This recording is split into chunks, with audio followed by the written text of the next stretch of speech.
Something like this. Okay, so sa mga may birthday dyan and sa mga gusto or balak uminom and wala pa ring idea, so bibigyan ko kayo ng idea kung paano gumawa ng Tequila Sunrise Party Size. Well, basically, ang component ng Tequila Sunrise is, ang base niya is, ayan, tequila, syempre. And sa mixer naman natin, meron na ako ditong diluted na orange juice and syempre grenadine. So ito yung magsisilbing sunrise natin mamaya. So papakita ko sa inyo kung paano magsisunrise tong grenadine.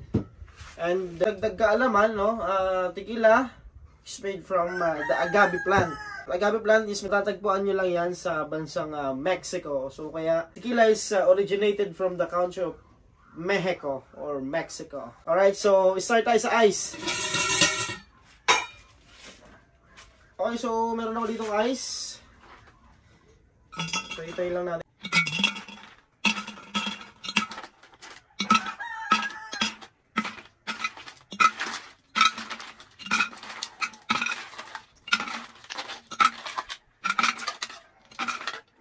There you go.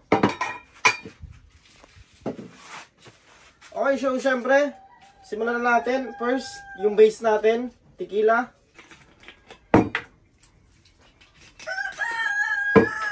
Okay.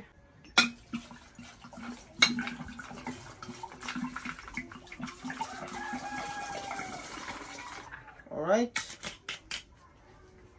So, tequila, El Hombre, meron siyang 40% alcohol by volume or 80 proof. So, same lang din siya ng gin and ng vodka. So, meron siyang 40% alcohol by volume. Okay. Next.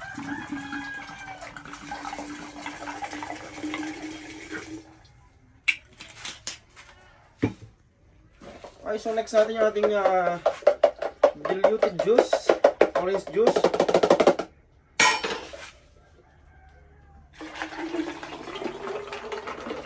Alright. And lastly, yung ating grenadine, and grenadine syrup. So, para mag-sunrise siya, papakita ko sa inyo. So, dahan-dahan lang natin siyang i-pour. Something like this. Alright. Ang finished product niya, kung mapapansin nyo. So, husgahan na natin.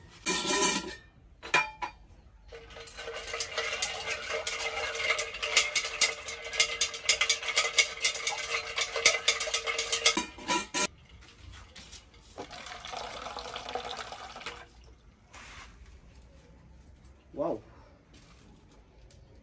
Whew. So, cheers.